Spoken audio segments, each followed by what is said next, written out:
Welcome back. We're now taking a look at today's beauty shot from the West End Overlook, and it is a beauty. Let us know where you like to go on our Talk Pittsburgh Facebook page so we can head there and take some pictures. Starting next school year, students at Shaler Area High School, my alma mater, have to put it out there, will get the chance to take a new firefighting course. And I'm joined now by the assistant principal, Thomas Misko, and an instructor at the Allegheny County Fire Academy, Mike Krasminski, to talk about this initiative. Thank you so much for coming on. Thank you. So how did this come to be? How did you guys recognize the need for this and that this was a good place to start? It started, we've actually had this program for a while. In 2007, we started the high school fire training with Highlands High School. And it's been at the Fire Academy for a couple of years now. We've, this past year, we added North Hills High School. And Shaler actually approached us and said, we hear this is going on, we want to get involved, we want to get some of our young people involved. And so why was that? Why did you see this as a possible thing that you could fill, a gap that you could fill? Yeah, I mean, studies have shown that the volunteer fire service is declining rapidly across the Commonwealth of Pennsylvania. So anything that we can do to assist in, having young members of the community kind of come back and support, and kind of take part in ownership of the communities that they live, and then help them get the training needed, because there's a lot of hours that's required for it. I mean, really, it is a way for you to give back and stay in the community that you love too. What can kids expect if they come into this program? In a 3-year period, we put them through the entire entry-level curriculum for the state of Pennsylvania. Wow. So when they are seniors, and I just had 3 students complete it this weekend, they go in and they extinguish their interior burn. So it's pretty intense. There's a lot of hard work, ladders, heavy hoses, a lot of physical activity.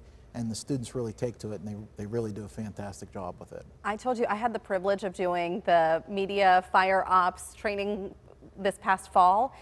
It's a lot harder, but a lot more fulfilling than you ever thought. I mean, when you go in there, you really feel like you're serving a purpose, that you're helping. What do you find from the students who are coming through the program?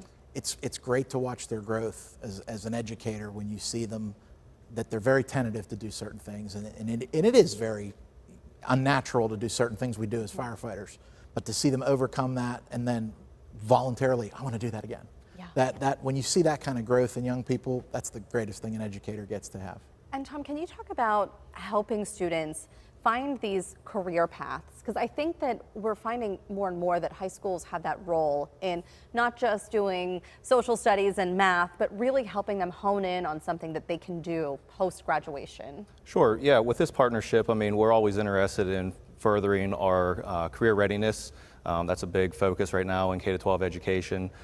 We have not only this partnership with the Allegheny County Fire Academy, but also with CCAC, with BNY Mellon, for internships for students, and also different law firms that kind of come in. So just anything that we can do to get our students just real world experience, because this volunteer experience, even though you're giving back to your community, might turn into a professional career someday, not necessarily at becoming a fireman, but maybe an EMT, maybe a local dispatcher, right. Anything to kind of play a role in emergency services.